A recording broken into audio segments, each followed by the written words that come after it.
Let's bring in economist and development strategist, Ekenem Isichei. Thank you so much for joining us on News Night tonight. Well, 4 hours of grilling by the House of Reps, the finance minister. Of course, you had also the Central Bank of Nigeria governor having to answer questions as to why Nigeria's economy seems to be tanking on a daily basis. Well, that's on the one hand. But the federal government says on the issue of inflation, for example, that the cost of living lowest in Africa.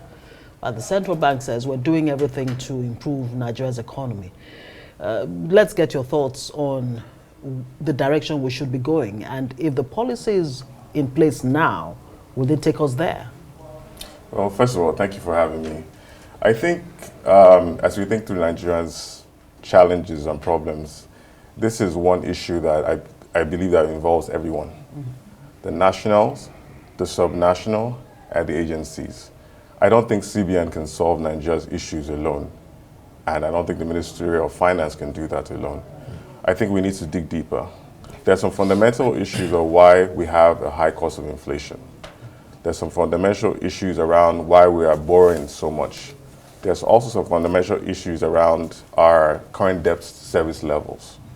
So I think getting to the genesis of that will be really, really important. The second thing I want to say is that we also need to look at our level of productivity in Nigeria. Our birth rate is higher than our production rate. That's a red flag. So it means that we need to start thinking about the rate at which babies are being born in Nigeria and what that would mean in terms of social pressures. That means you have to spend more money on social pressures for healthcare and other services. So I think we need to address that issue. The second thing that I want to talk about is productivity. We need to increase our level of productivity. You heard one of the reforms that's talking about, which has to do with agriculture. You must boost agricultural production. If you want to bring the inflation numbers around food down, then you're going to have to increase productivity. That also involves food security, which means people must be allowed to go to their farms and produce from their farms.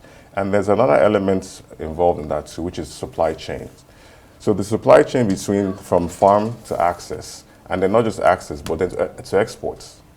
I always had this philosophy that, it's much easier for us. I would love this situation where I can sit from the comfort of my office or bedroom and just export what I need to export and earn foreign exchange without going to CBN or any other agencies. When we start thinking like that, I think we'll begin to think in the right direction, and I think we would also unlock a lot more opportunities around being a bit more export-driven, that can bring more foreign exchange, and we'll have less reliance on CBN and some of the other agencies. Yeah. Listening to you now talking about unlocking these, one wonders if these are also tied to two key pods here now. First, looking at power. Because if you talk about driving productivity, we also must talk about power. Someone once said we're still waiting for researchers to corroborate that because there's the lack of electricity, that is why you have more babies, especially in rural areas, because people quickly go back to bed and procreation starts. So we're waiting for the researchers to put their research thing in caps. But how well can we help shore productivity, especially with what we're dealing with at the moment, the twin problem of security and power? Every time you put on a generator, the cost of production goes up. So even when global companies or international companies are looking at Nigeria, they think about the fact that once my generator comes up, the cost of production goes up. So we must think in those terms that we need to eliminate that piece that has a cost element to it. When you think about, power, like you were emphasizing on, it's the bedrock of any economy. We fly to different economies, and like when you're traveling to other places outside Nigeria, one of the things you admire is the power in those countries. And once you even take it for granted. You don't even think of it because it's not an issue over there. Yeah, you land in an airport, whether it's in Frankfurt or Addis Ababa, the lights are everywhere, right? It's also a function of power being available. But I think, like you rightfully said, the more I like to say that we need to scale down our energy access down to the last mile. We have to think about the last mile, the people in the rural communities. How do we get energy to those people? Because they need power too. And they will pay for that power as long as they see there's a benefit to that power. If I know that I'm going to get some level of power, then I don't have to spend money on diesel or fuel to power my, what do you call it, which obviously increases my cost of production. Thinking that that level will definitely help us out in that way. So I think that there's solutions out there. Right. There are alternative energy sources that people are already looking at. God has given us the beautiful sunlight we have. I think we need to explore that. It helps with reducing cost of production. Two, I think when we're doing our policy of traffic reforms, think about the last mile. How do we get down to the last mile? Because most of our population are not in the urban areas, they're in the rural areas. So we have to start thinking along those lines too. And it brings in focus, and it brings in focus the subnational. I wanted to expatiate more on that, because every time we talk about issues like this, we talk about the national government, we're talking about the federal government, and I think it sits pretty well for the subnational, because they just hide under that as if they're not. They don't owe the people anything. So when we talk about the rural communities, how best can the subnational help shore up or work in tandem? Because it can start from the grassroots, as you highlighted, and it comes back to the states. The subnational governments have a role to play. They have a budget. They're also trying to see how they can shore up revenue, internet-generated revenue, which they can use locally, right? So I think they have a really strong role to play. And the highlight with this, they're almost like the first line of contact between them and those in the rural communities. So they have a huge role to play. So, and in thinking about Nigeria's problem, like we kind of talked about earlier, it's not just the federal government who has a strong role to play. The subnational have a stronger role to play. They have full autonomy. They have down to the LGAs. So the question is, when this money comes into the hands of government at the subnational, what do they do with it? So there has to be some level of communication to say, this is what we're going to do with the money. And also, if a governor has a vision or what do you call a manifesto, we want to see it being followed through. I think Nigerians are pretty easy to understand. If you explain to them why we have certain reforms, if you explain to them the benefit of these reforms, if you explain to them that short term this could be uncomfortable, I think they would understand.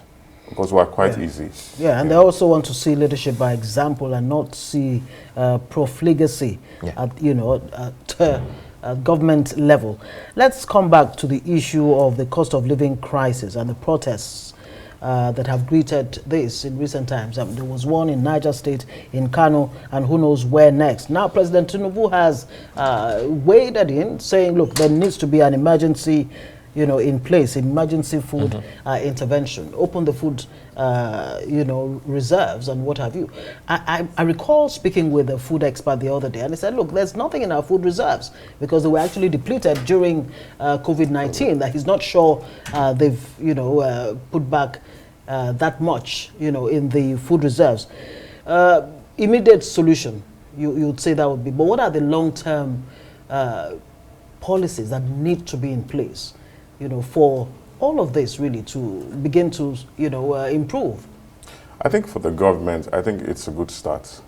I mean, you have to, the fact that it's almost coming down to a state of emergency is a good start. Bringing everybody to the table to begin to talk about Nigeria's issues, especially around food production, I think that's a good start. So we must applaud the government on that level. But we shouldn't rest on the fact that just going to the warehouse to get food to give to Nigerians will solve the issues. Because once we eat the food, what's next, right? We'll get hungry what's next? We'll get hungry again. So we really get, we have to go back to the farms. We have to make sure that, are we boosting productivity at the farms? Because, every state in Nigeria has a unique terrain. We need to explore that to the fullest and take that God-given resource and even export that. Yes, so I think sorry to cut you there, because we have a breaking story, so that we'll quickly just go in there, and we'll continue. Well, after a 13-day stay in Paris, France, President Bola Tinubu has returned to Nigeria from his private visit, as you can see in that video. Yes, indeed. Well, the president, who departed Abuja on January 24, was welcomed at the Nnamdi Azikiwe International Airport right here in Abuja moments ago by top government officials. His return to the country comes amid rising concerns over the cost of living, fueled by protests in some states. Well, we'll say welcome back, Mr. President. There's a lot on your table, definitely. Let's bring it back to Ekenem, Isichei. Well, the president is back, and he's going to have to tackle the cost of living crisis. But it's not something you put out like you're putting out a fire. Long-term measures need to be in place. I ask again, what are the long-term measures that must be addressed? We heard from the central bank governor that, look, in 10 years, Nigerians actually spent $40 billion on education and health care abroad. Now that's depleting our forex on the one hand. What do we need to do about all of this? I think Nigeria's problem is you can't solve it with a magic wand. But as people of faith, I think the first thing is we just have to have faith that things will definitely get better. If you look if you don't plant seeds in the ground, don't expect any harvest. Rain only matters to those who plant seeds in the ground. So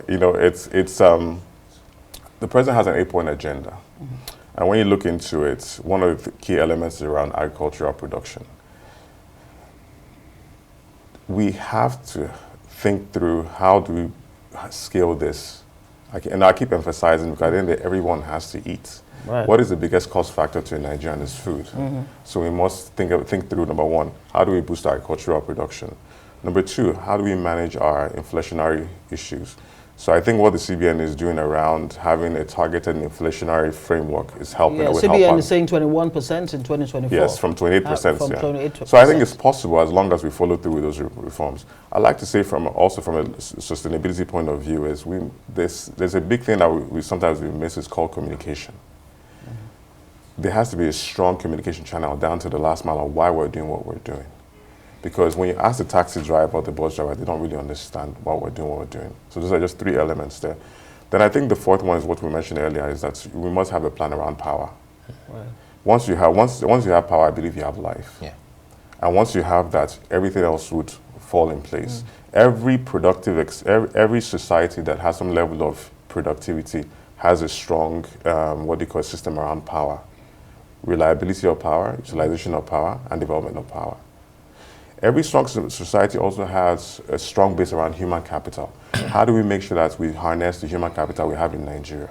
The third thing I would say is how do we raise domestic utilization? So how do we show up more domestic capital? If I can get the unbanked to be banked, then for any banking institution, that would increase some level of savings, which is capital, which can be further used for investments. So I think we must have a strong I call it domestic, call it mobilization policy, not necessarily by taxes. Just give people a reason why they need to take their money from the ground and put it into a bank. You know what I mean? We'll have to say thank you very much. Ekenem Isichei is an economist and development strategist. Thank you so much for joining us.